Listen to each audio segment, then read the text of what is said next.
ഇതുപോലെയുള്ള ഇടിഞ്ഞു പൊളിഞ്ഞ് വീഴുന്ന കെട്ടിടങ്ങളാണോ ഇടതുപക്ഷ ബദൽ? നിങ്ങൾ ഉദ്ദേശിക്കുന്ന ബദൽ?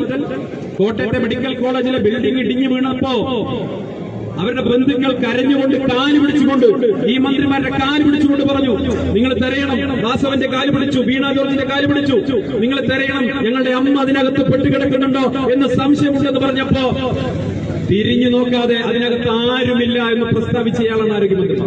ആരുമില്ല എന്ന് എങ്ങനെ പ്രസ്താവിക്കാൻ കഴിയും? ജീവന് വേണ്ടി ഒരു സ്ത്രീ അതിനകത്ത് മല്ലിട്ടുകൊണ്ടിരിക്കുകയായിരുന്നു. ഒരൽപ്പം നേരത്തെ തിരയാൻ തയ്യാറായിരുന്നെങ്കിൽ ഒരു ജീവൻ രക്ഷിക്കാമായിരുന്നില്ലേ? പ്രിയപ്പെട്ട ചാണ്ടി ഉമ്മൻ അവിടെ ചെന്ന് വലിയ തോതിൽ പ്രക്ഷോഭത്തിന് നേതൃത്വം കൊടുത്തപ്പോൾ മാത്രമല്ലേ അവസാനം സർക്കാർ തിരയാൻ തയ്യാറായത്? അതല്ലെങ്കിൽ ഒരുപക്ഷെ ഇന്നും ആ സ്ത്രീയെ കാണാതായവരുടെ കൂട്ടത്തിൽ നിങ്ങൾ പെടുത്തുമായിരുന്നില്ലേ? എന്തിന് അത്ര ആ ഒരു ബ്ലോക്കിൽ ചികിത്സയെ ഉണ്ടായിരുന്നില്ല, ആരും അഡ്മിറ്റേ ചെയ്തിരുന്നില്ല എന്ന കള്ളപ്രചരണം ഇവിടുത്തെ മന്ത്രി നടത്തിയില്ലേ? ആരെ രക്ഷിക്കാനാണ് ശ്രമിച്ചത്? ഇതൊരു കോട്ടയം മെഡിക്കൽ കോളേജിന്റെ മാത്രം കഥയല്ല. കേരളത്തിലുടനീളമുള്ള സർക്കാർ ആശുപത്രികളുടെ ഗതി ഇത് തന്നെയാണ്. ഒരു സ്ഥലത്തും ആവശ്യത്തിന് മരുന്നില്ല. മിക്ക സ്ഥലങ്ങളിലും സർക്കാരിന്റെ പരിഗണന എന്നുള്ളത് കോടിക്കണക്കിന് ചെലവാക്കി ചില സ്ഥലങ്ങളിലൊക്കെ കെട്ടിടം പണിയുന്നതിൽ മാത്രം, അതിന്റെ ഭാഗമായി നടന്ന വലിയ അഴിമതികളിൽ മാത്രം. പിണറായി വിജയൻ സർക്കാരിന്റെ കാലത്ത് എന്തായാലും ആരോഗ്യമന്ത്രിമാര് കണക്കാണ്. 2 ആരോഗ്യമന്ത്രിമാരും. ആദ്യത്തെ ആരോഗ്യമന്ത്രിക്ക് PR വർക്കിലായിരുന്നു താല്പര്യമെങ്കിൽ രണ്ടാമത്തെ ആരോഗ്യമന്ത്രിക്ക് TRPയിലാണ് താല്പര്യം. ആശുപത്രിയിലെ ICU ബെഡ് റേറ്റിനെ കുറിച്ചല്ല ആരോഗ്യമന്ത്രിയുടെ താല്പര്യം. ആരോഗ്യമന്ത്രി ചിന്തിക്കുന്നത് TRP റേറ്റിംഗിനെ കുറിച്ചാണ്. ഈ മന്ത്രിക്ക് നല്ലത് വാർത്ത വായിക്കാൻ പോകുന്നത് തന്നെയാണ്. അവരുടെ താല്പര്യം മാധ്യമങ്ങളിൽ നിറഞ്ഞു നിൽക്കുന്നതാണെങ്കിൽ അതിന് ഏറ്റവും നല്ലത് പഴയ രീതിയിൽ വാർത്ത വായിക്കാൻ പോകുന്നത് തന്നെയാണ്. അതിനൊരു തെറ്റുമില്ല. പക്ഷേ ഇവിടെ ജനങ്ങളുടെ ജീവിത പ്രശ്നങ്ങൾ അഡ്രസ് ചെയ്യാൻ ഈ മന്ത്രി മറക്കുന്നു.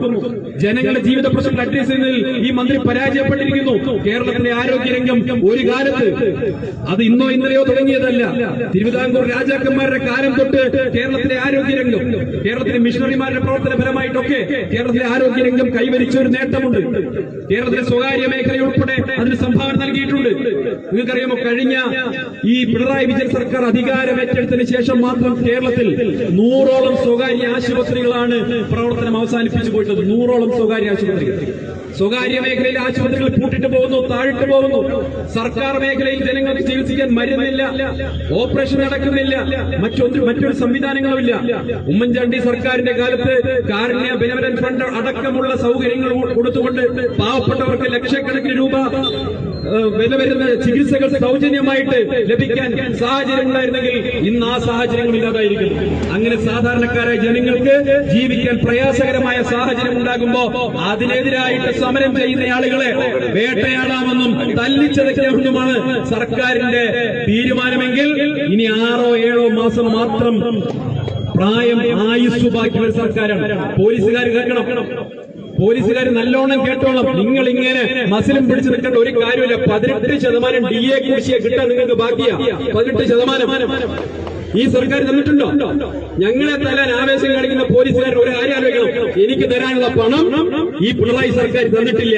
ഈ സർക്കാർ മാറി UDF സർക്കാർ വന്നാൽ മാത്രമേ ഞങ്ങൾക്ക് കിട്ടാനുള്ള 18% DA കുടിശ്ശിക കിട്ടൂ എന്ന് പോലീസുകാർക്ക് ഓർമ്മ വേണം. പക്ഷെ DYFയുടെ പറ്റുമുക്കിൽ നിന്ന് പോലീസുകാരായിട്ട് മാറിയിട്ട് ആരെങ്കിലും ഉണ്ടെങ്കിൽ ഇന്നിപ്പിയ മാർച്ചിനെ അങ്ങ് ആക്രമിച്ച് ഇല്ലാതാക്കി കളയാം എന്നാണ് ചിന്തയെങ്കിൽ ഞങ്ങൾ അതിനെ ഭയന്നിട്ടല്ല, ഭയപ്പെട്ടിട്ടല്ല ഇവിടെ വന്നിട്ടത്. നിങ്ങളെ നേരിടാൻ തയ്യാറായിട്ട് തന്നെയാണ് യൂത്ത് കോൺഗ്രസ് ഇവിടെ വന്നിട്ടത് എന്ന് പ്രഖ്യാപിക്കാൻ ആഗ്രഹിക്കുകയാണ്. ഈ മാർച്ച് മുന്നോട്ട് പോകും. ഈ മാർച്ച് കൊണ്ട് അവസാനിക്കില്ല. കേരളത്തിലുടനീളം ഈ ആരോഗ്യമന്ത്രി രാജിവെക്കുന്നത് വരെ യൂത്ത് കോൺഗ്രസിന്റെയും കോൺഗ്രസിന്റെയും UDFന്റെയും പ്രക്ഷോഭത്തിന്റെ അലയോലികൾ കേരളം മുഴുവനും ഉണ്ടാകും എന്ന് മാത്രം പറഞ്ഞുകൊണ്ട് ഈ മാർച്ച് ഉദ്ഘാടന തയ്യാറെടുപ്പിനെ അവസാനിപ്പിക്കുന്നു. ജയ് ഹിന്ദ്, ജയ് കോൺഗ്രസ്. തുടങ്ങിയ വാക്കുകളിൽ ആശംസ പറയുന്നതിനു വേണ്ടി സംസ്ഥാന യൂത്ത് കോൺഗ്രസ് കമ്മിറ്റിയുടെ സെക്രട്ടറി